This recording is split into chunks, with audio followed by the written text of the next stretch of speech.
welcome back to another edition of FSI's PGA Preview. It is I, your host, TK Nation, sitting here with John. How are you tonight, John? I'm doing good. We're filming a little bit late, but PGA is rolling through this week a little bit late as well, so we'll take the day from them on the scheduling. Yeah, nice Tuesday, Monday off for us to regroup after a couple of continuous months of strenuous PGA research. This week we get a short field. It is the Tour Championship. This week we crown the winner of the FedEx Cup Championship. So we get a nice short field. Going to lower my exposure given the insane amount of ownership in chalk that could ruin weeks and could really be devastating towards a bankroll. So going to keep it light, going to be in the GPPs this week and go from there. Save it for the US Open. Yeah, I have been building Millie Maker tickets. That has been my strategy for the past couple of weeks is, harping on the Millie tickets, getting ready for the Masters and the US Open. And but we got a Tour Championship to talk about. So what are we doing with the course this week? And we have strategy to talk about as well. You want to allude to some of that? Yep, I'll start in on a bit about the course. This is East Lake Golf Club in Atlanta, Georgia. They've been playing a long time here as the Tour Championship.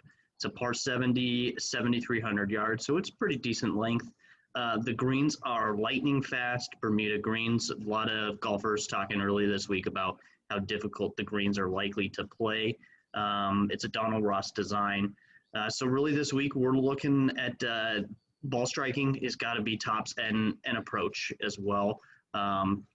Typically golfers with a longer drive tend to have a bit more success here, but since we're at the Tour Championship, most of these guys are in the top third of PGA Tour anyways when it comes to driving distance. So tough to really kind of gauge that. There's only the two par fives on the course, but both of them are very, very gettable. So we'll see lots of birdies, even some eagle chances on the par five. So I'm factoring par five scoring in this week as well. Par fours from 400 to 450 seem to pop up quite a bit on the history of golfers excelling there, tend to excel in the rankings as well. So like you said, only 30 guys in the field. This is no cut event.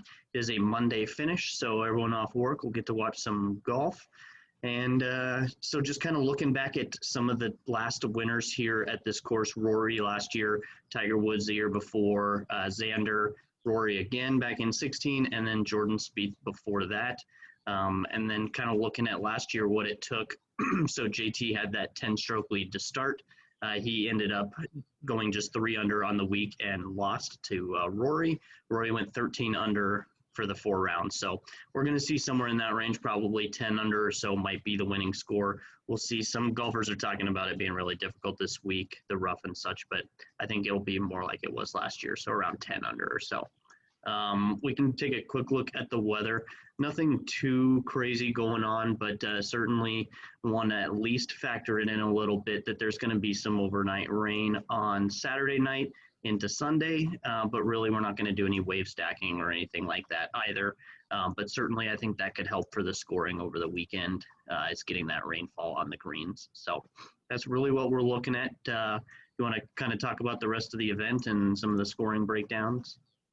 Yeah, so this week, DraftKings decided to increase the price for golfers like DJ Rahm, JT, into like a high 12K, 15K mark.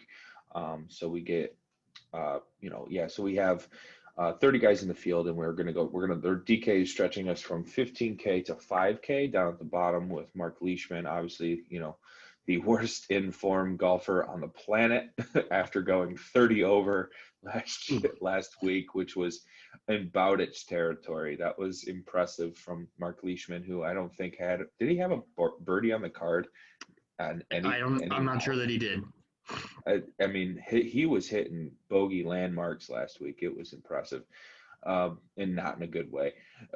So, yeah, we have an excessive amount of golfers in this 5K to 6K range. And then, you have your studs, like I mentioned, who get this 10-shot, 8-shot lead priced up. So, basically, you can you can basically fit any kind of lineup you want, because you can get DJ and then drop down to get like Xander at 8, 9, and you could still fit, another stud in your lineup. So basically what I'm doing, and I'm sure you are as well, is looking at ownerships come tomorrow, Yep. and we're basically just gonna fire at some of these low owned plays that are, top 30 in the FedEx Cup for a reason. So I know I'm not really scared to play anyone in this field except for probably Leishman. Yeah. But that being said, that could be a really low owned play. I mean, it's still a decent player in this tournament. So Yeah, it'll I be mean, low owned. I would be more interested in probably anybody else down in that range that's going to carry some yeah, lower for ownership. sure. But For you're right. sure. It's a stacked field.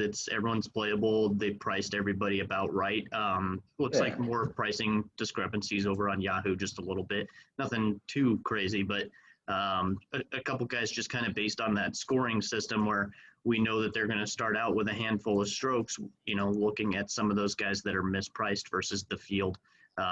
Like Hideki is one of the lower priced guys over on Yahoo this week, yet he's already starting with the 4 strokes. So just a little things like that we're going to be paying attention to, getting those the extra strokes. The starting position really is what it is, a big difference. But I also Right. want to hang my hat on that and say, well, you got to have DJ because he's got the 2-stroke lead over Rahm and 10 over half the field here. I know last year the optimal lineup, the optimal top 3 lineups, none of them had JT, who was the highest priced golfer, and he was winning going in. So that certainly tells us that it's not critical. Unless Dustin just runs away with it, then you needed him. Yeah, see, I think Dustin's in a little better form than JT was. Well, that's hard to say because JT, Yeah. didn't he win? Didn't he win a couple weeks right before he was? I think he had a playoff win as well. But yeah, DJ's coming in extremely hot. Like unbelievably on fire. He's ranking first in most of the model this week. It was, and then obviously last week he, and then here's the thing though, last week, that was a brutal week. That course was playing extremely tough. And now you're going to get these fast greens and some thick rough around the greens. I think it's going to play pretty tough. So I put a lot of emphasis on around the greens, guys that are playing really well, from opportunities gained was like a big stat for me. So with that being said, let's jump into some picks. We're not going to talk about a lot of guys, but let's just narrow down some favorites that you'll be playing in a lot of your lineups. 10K and up, what do you got? So my favorite probably here, I got really 2 favorites, but JT, we talk about him a lot here, but he's played in this Tour Championship each of the last 4 years. He hasn't finished worse than 7th. He does have a runner-up in 3rd place during that time too. So we know he likes the course. We know he likes the format here, and he can go out and score really well against the best of them. So I'm not worried about that at all. In 2019, he did start 1st place, like we talked about, at 10 below.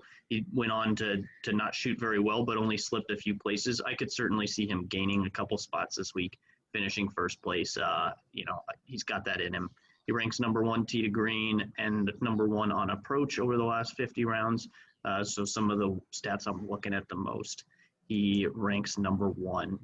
The other guy I really like is Jon Rahm. A bit more expensive at 12.7 for Jon Rahm, but the form is pretty good as well. He won last week. He's got 2 wins in the last month and a half or so. Also has that 6th place at Northern Trust, but he's obviously in great form. Number 1 player in the world just a few weeks ago.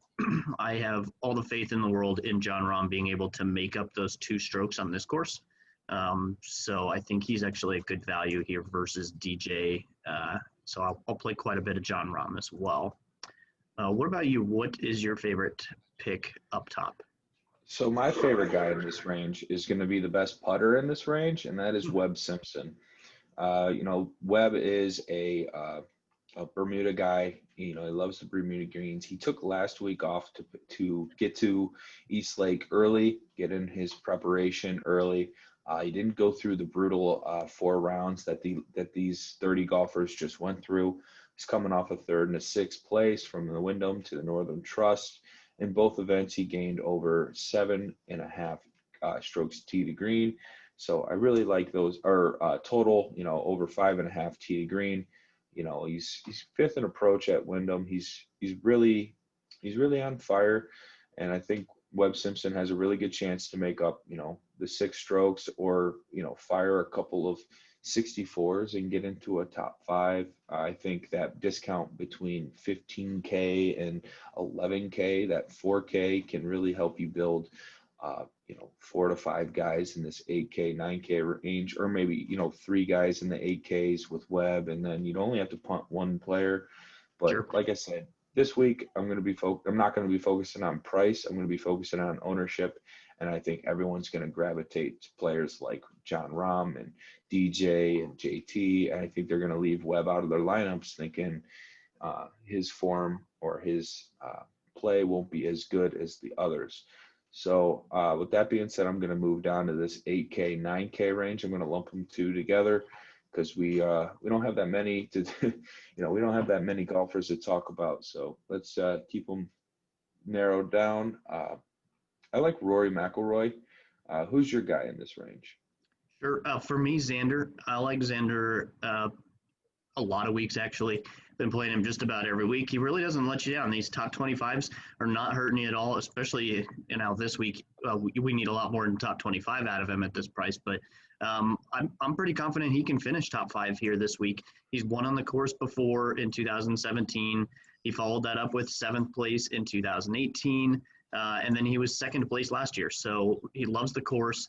He ranks number 1 greens in regulation over the last 50, number 1 on the par 5 scoring. So I could see him, going 4 or 5 under on the week on just the par 5s alone, and being able to couple more strokes on the rest of the course, and he's right there top 5, no problem. So I really do like Xander. He's coming in gaining.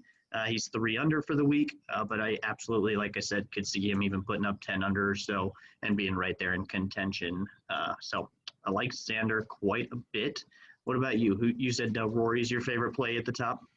Yeah, I'm going to go with Rory. Rory, 2-time winner at East Lake. Whenever I think of who I want to play, I kind of build around what kind of golfer Rory Mcilroy is, and that is a elite driver off the tee, exceptional par 4 scorer, and he makes his opportunities count. He was 3rd in opportunities gained, 9th tee to green, and he is 4th in par 4 scoring from 400 to 450. He's only 9,700, and Rory was really getting it going tee to green last week. He's 12th in that in that category. I know he's 1st in that category tee to green last week, 12th overall last week. I think Rory Mcilroy makes for a very good play. Probably going to be a very popular play. Golfer number 2 in a lot of lineups, but that is definitely chalk I'm going to eat because I'm not missing out on Rory in East Lake. That's just a given, and probably Sure. going to fade. If you want to go to a fade, I think that's not a bad option. It's not like Rory's been winning or top 5 each week, and everyone's going to play him here at East Lake. I think I'm going to be on the play side and maybe on the lighter side, but I just think it's worth mentioning that it's going to be impossible to fade Rory Mcilroy this week. But let's drop down into this below 8K range and talk about a couple guys we want to help a couple guys we think have some upside this week because we're going to need them. Yeah. I mean, Who we are your definitely want favorite to play the plays? studs. So we got to be able to fit them in. But yeah, even just looking back last year, there was at least one golfer, Ches Reavie, that started the week at the 1 under spot, and he was in the optimal lineups. So just thinking about that, 1 or 2 of these guys down in this, at 2 under or below is really going to help to win a Millie type lineup. So those are kind of the guys you want to be able to see if you can get the right one. For me particularly, I like the first one I gravitated to was Ty Hatton. He is in good form. He played really well last week, T16.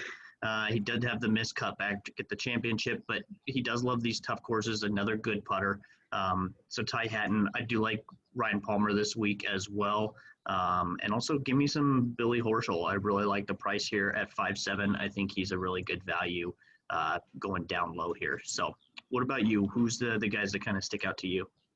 So going along with my around the green and putter theme, I'm going to go with Brendan Todd and Mackenzie Hughes, 2 of the guys that have been playing the best on and around the green. Brendan Todd gained, I think, 4 strokes around the green last week, 4.2 tee to green at the Northern Trust, and 5.3 total at the BMW Championship. He's really playing well. He was, I think, third in putting last week. No, he was the number 1 putter. Sorry, Mackenzie Hughes was sorry. Todd is third in putting last week, and Mackenzie Hughes was first. So I like both of those plays, Todd and Mackenzie Hughes. So I'm going to have a lot of them in my lineups because I feel like they're going to be low owned as well. I think people will gravitate towards Hovland. Like you mentioned, Hatton, Kisner's been playing exceptional. Yep. And I think down at the bottom, people are going to go towards, maybe a Ryan Palmer, maybe Mackenzie Hughes too. So I might not be as low owned as I hope, but like I said, you could fit anybody this week. So if you're not playing DJ, so much salary that they might just avoid this range entirely. And that's what I'm kind of hoping. And I'm just going to leave a ton of salary on the table and play Mackenzie Hughes in a few lineups. So sure. I that's don't think going to there's be my strategy. There's no problem leaving extra salary this week. Don't feel like you have to move up from, one of these guys that's in the 5-6K range. And just because you have the salary, you have to take somebody in this 8K. You don't. You really don't. So No. Don't hesitate to leave 1,200, 1,500, 1,800 if you really like somebody low. You don't have to force your way up to some of these other guys. Like Patrick Reed, I'm really not feeling so much this week. So, just because I fall on him as the highest price guy I can afford, that doesn't mean I'm going to be jumping on him.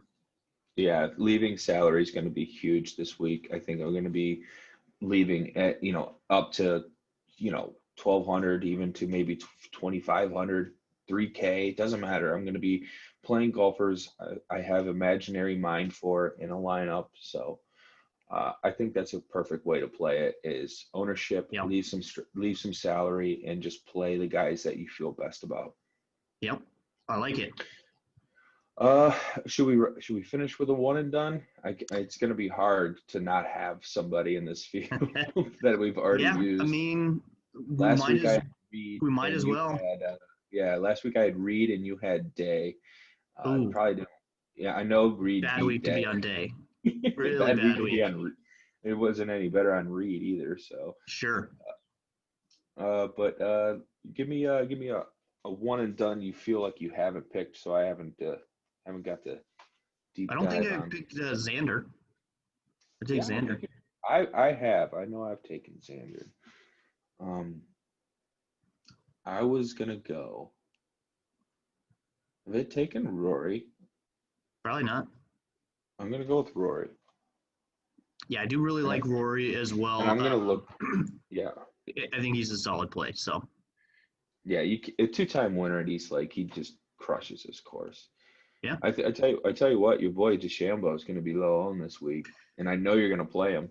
I will. I'm a sucker. I will play him every week, and anytime the driving distance matters, he ranks even higher in my model. So I'll take it. I don't see Bryson winning this week. I just don't. No.